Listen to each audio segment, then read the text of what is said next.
আজকে যেটা হচ্ছিল যে তোমার প্রচন্ড মাথা ব্যথা, তার জন্য হচ্ছে যে পড়াশোনায় কনসেন্ট্রেট করতে অসুবিধা। কয়েকদিন বাদে মানে ধরো 2nd ফেব্রুয়ারি থেকে তোমার পরীক্ষা স্টার্ট হচ্ছে মাধ্যমিক। তো you are very good student, কিন্তু স্টিল ইউ আর ফিলিং মানে একটু ডিপ্রেসড অর একটু অ্যাংশিয়াস হয়ে যাচ্ছে যে কী হলো ব্যাপারটা, রাইট? বিসাইড মেডিসিন তুমি কাউন্সিলিং স্টার্ট করবে। তো ঠিক আছে, ওই ওই ডিটেলসে যাবো না। জাস্ট আজকে যে তুমি মেডিটেশনের জন্য যে এক্সারসাইজগুলো করালাম, সেইগুলো যদি একটু আমাকে বলো, যে প্রথম এক্সারসাইজটা কি করলে, আর তাতে তোমার কেমন ফিলিংস হলো, আর হোয়াট ইজ দ্য ইউটিলিটি, মানে ওটার উপকারিতা কি, কেন শিখবে তুমি, মানে সাইকোলজিক্যাল কাউন্সেলিং করছো পাশাপাশি কেন এই মেডিটেশনটা শিখতে হবে? ফার্স্টে যেটা ছিল ওটা হচ্ছে চোখ বন্ধ করে কোনো মাথায় টিপ টিপ হওয়া বা হার্টবিটটা শুনতে পাওয়ার জন্য চোখ বন্ধ করে কিছুক্ষণ ওয়েট করা। ওয়েট করা অ্যান্ড আর জাস্ট অবজার্ভ অবজার্ভ করতে ইউর হবে। ইনার ওয়ার্ল্ড, মানে শরীরে কি হ্যাঁ, চলছে। মন বারে বারে বাইরের দিকে চলে যাবে, হ্যাঁ, কোথাও আওয়াজ হচ্ছে, কে কথা বলছে, বা এমনিতেও খুব সাইলেন্স পরিস্থিতিতেও মন চলে যায়। That is your mind. ঠিক আছে, ফ্লাকচুয়েশন অফ অ্যাটেনশন বলা হয়। মাইন্ড কিন্তু এরকম সরে যায়।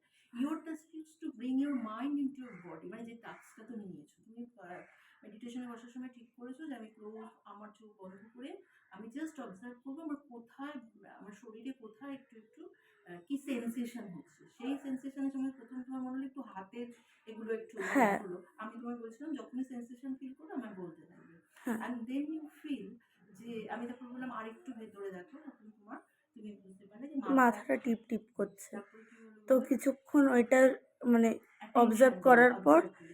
করার পর হচ্ছে কিছুক্ষণ পর ওটা আস্তে আস্তে কমে গেল। Beautiful, that is your experience, I am not doing anything, তাই তো? হ্যাঁ, আমি কিছু করিনি, তাই তো? তো কেমন লাগলো সেটা তো তোমার?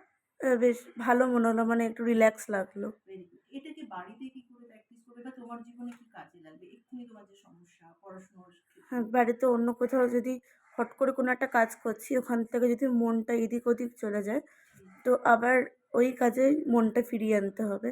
ওটা যদি তাও না আসে, তো এরমভাবে কিছুক্ষণ 2-3 মিনিট এরম আহ, এক্স্যাক্টলি। করে আবার কনসেন্ট্রেট করে cons- observe your feelings and sensation, বডির কি হচ্ছে এটা একটু যদি ফিল করো, বা অনেকে বলে হার্টবিটটা সে বুঝতে পারে, তখন আমি তোমায় বললাম কানে আঙুল দিয়ে দাও, তাহলে হ্যাঁ, অনেকগুলো স্টিমিউলাস তোমার ভিতরে আসছে না, মানে ভিজুয়াল, মানে চোখ বন্ধ করেছো মানে বাইরে কিছু দেখতে পাচ্ছ না, কানে আঙুল দিয়েছো মানে আওয়াজ যতটা কম যাবে। অনেকে ওই তোমার হেডফোন বা ওই কোর্স টোর্স অনেক কিছু কিনতে পাওয়া যায়, আমাজনে পাওয়া যায়, ওগুলো আমি আমার বাড়িতে কিছু আছে, থাকলে আমি তো অত দিয়ে দিই, অনেককে দিয়েছি, সেটা তোমার জন্য রাখবো। ওটা ওটা ঢুকিয়ে না, অনেকে আবার তুলো ঢুকিয়ে না। সিম্পল যদি তুমি দুটো ইন্ডেক্স ফিঙ্গার ও আঙুলে দিয়ে একটুখানি অবজার্ভ করো, দেন তুমি দেখতে পারো। অনেকে বলে যে হার্টবিট শুনতে পাচ্ছি ইত্যাদি ইত্যাদি। তো আমি ঠিক করলাম এটাই শুনবো। এবার মাইন্ড চলে যাবে অন্যদিকে, খানিকক্ষণ শুনতে পারার পরে তারপরে আমার কাজ হবে কনসিয়াসলি মাইন্ডকে নিয়ে আসা, কারণ আমি তো ঘুমিয়ে পড়বো না এটা করতে না, করতে। তো আমি কনসিয়াসলি রয়েছি, তো আমি নিয়ে আসবো। ঠিক করতে বসে যখন আমার মনটা অন্যদিকে চলে যাচ্ছে, মনে হচ্ছে একটুখানি হোয়াটসঅ্যাপ করি, একটু রিলস করি, তো তখন তুমি ভাববে 2 তারিখ অবধি আমি, এরা কেউ আমার বন্ধু না, 2 তারিখ অবধি মানে খুব ইম্পর্টেন্ট হোয়াটসঅ্যাপগুলো করছো বন্ধুদের বা টিচাররা যারা ইয়ে করছে। আর হচ্ছে তোমার যদি কিছু প্রবলেম হয় তুমি ওদের সাথে শেয়ার করছো, সেটা খুব ইম্পর্টেন্ট হয়। বা মা বাড়িতে কিছু অসুবিধা, বাবা কিছু বলছেন বা কিছু, সেক্ষেত্রে তোমার কাজ হচ্ছে কি, ওরা তোমাকে তো মানে একেবারেই ছেড়ে দিয়েছে, মানে তোমার মতন করে পড়াশোনা করতে। স্টিল তোমার যদি মনে হয় আমি একটু যদি এইখানটা একটু ইন্টারফেয়ার করি ভালো হয়, নিজেকে কি করে রিস্ট্রেন করবে, নিজেকে কি করে থামাবে ওইখানে না গিয়ে, মানে পড়াশোনা বসেছো ওটা তুমি। ভাবো যে পরীক্ষার পরে ওটা আবার করব। এক্স্যাক্টলি, পোস্টপোন করে দেবে। হ্যাঁ, ইম্পর্টেন্স কোনটা, প্রায়োরিটি কোনটা, এখন আমার দু এখন তারিখের পরীক্ষা। পরীক্ষা। এক্স্যাক্টলি। তোমায় বলছিলাম কালকেই যদি পরীক্ষা হয় তুমি কিরকম নাম্বার পাবে, তুমি বললে কিন্তু মোটামুটি এখনো যে অবস্থা আছে 80% হবে। তাহলে দেখো বাকি তো তুমি আরো, তোমার হায়ার গোলস রয়েছে, যেটা তুমি আমাকে প্রথম দিন বলেছিলে। হুম, তাহলে তোমাকে আরো অনেকটা কনসেন্ট্রেট করতে হবে এবং তুমি পারবে। কিন্তু দেখছো তুমি পারছিলে না, কেন পারছিলে না? একটা মাথা যন্ত্রণা, বা বেশিরভাগটাই হচ্ছে অন্যমনস্কতা। হতে পারে এটা ফিজিক্যাল কারণের জন্য সাইকোলজিক্যাল এফেক্ট হচ্ছে, এবং সাইকোলজিক্যাল কিছু কজেস, তোমার পাস্ট হিস্ট্রি, হ্যাঁ, ছোটবেলার ট্রমা এগুলো আছে, তাই তো? তুমি এর আগেও কাউন্সিলিং করেছো।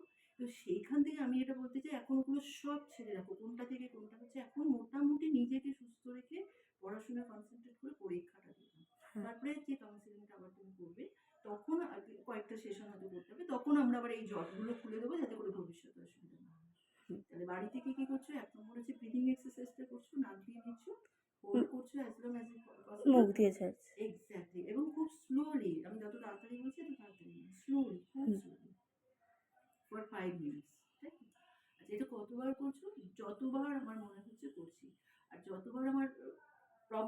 যেমন মনটা অন্যদিকে চলে যাচ্ছে, তখন আমি মনটাকে যদি নিয়ে আসতে পারি তো ঠিক আছে, আবার পড়াশোনা শুরু করলাম। যদি নাও তাও পারি, তখন আমি তখন ব্রিদিং এক্সারসাইজ করবো। করে তারপর পড়তে পড়াটা কন্টিনিউ করলাম। হুম। এটা ১ নম্বর। ২ নম্বর আমি তোমাকে নোজ নর্থ ব্রিদিং নোজ দেখিয়েছি। ব্রিদিং। এক্সাক্টলি। তারপর 3rd মাউথ ব্রিদিং শিখেছো। হ্যাঁ আর 4th হচ্ছে পিএমআর শিখেছো। কিন্তু হ্যাঁ অর্ধেকটা হয়েছে, পুরোটা আমি আজকে করিয়ে দিচ্ছি। ওকে। 5th হচ্ছে এই মেডিটেশনের আজকে যে এগুলো দেখলে যে অবজার্ভ অ্যান্ড ফিলস মানে সেন্সেশন অফ ইউর বডি, সেখানে যেটা একটু একটু বেশি জোরালো মনে হবে সেইটার দিকে অ্যাটেনশনটা একটু ধরে রাখলে যাতে যাবে, বিশেষ করে তোমার যেহেতু মাথা ব্যথার ব্যাপারটা আছে ওটা অনেকটা কমে যাবে। রাইট? বিসাইড মেডিসিন এটা তুমি করছো। আর যেটা তোমাকে শিখিয়েছি কগনিটিভ বিহেভিয়ার থেরাপির যে ওই ট্রায়াঙ্গেলটা তো পড়ছোই। হ্যাঁ আর হচ্ছে যে থটকে মানে অল্টারনেটিভ থট তৈরি করা, যেটা ওগুলো আমি আবার আজকে একটু দেখছি, ওইটা কিন্তু একটু লেখা। যেটা খুব ইম্পর্টেন্ট, যার জন্য আমি ভিডিওটা করে দিলাম, সেটা হচ্ছে যে তোমার যখন তোমার কিছু অসুবিধা নেই, তার মানে দিনে ৩ বার ওষুধ খাওয়ার মতো, তুমি কিন্তু এই এক্সারসাইজগুলো একটা প্যাকেজ মতো প্রত্যেককে ৫ মিনিট সময় দিলেই তোমার অন্তত ০.৫ ঘন্টা ৪০ মিনিট হ্যাঁ হবে। যখন তোমার কোনো প্রবলেম নেই, you have to do all this exercises. আর প্রবলেম হলে তো করছো। এবারে না হলে কিন্তু প্রবলেম হতেই থাকবে, তুমি কিন্তু কিছুতেই করতে পারবে না, কারণ তুমি যখন সুস্থ আছো তখন করছো না। মানে যখন তোমার কোনো প্রবলেম নেই, সকালে একবার করবে, দুপুরে একবার, রাতে একবার। তখন মনে হবে যে কোথায় আমার তো, আমি তো একদম ঠিক আছি, কেন আমি সেন্সেশন দেখবো? জাস্ট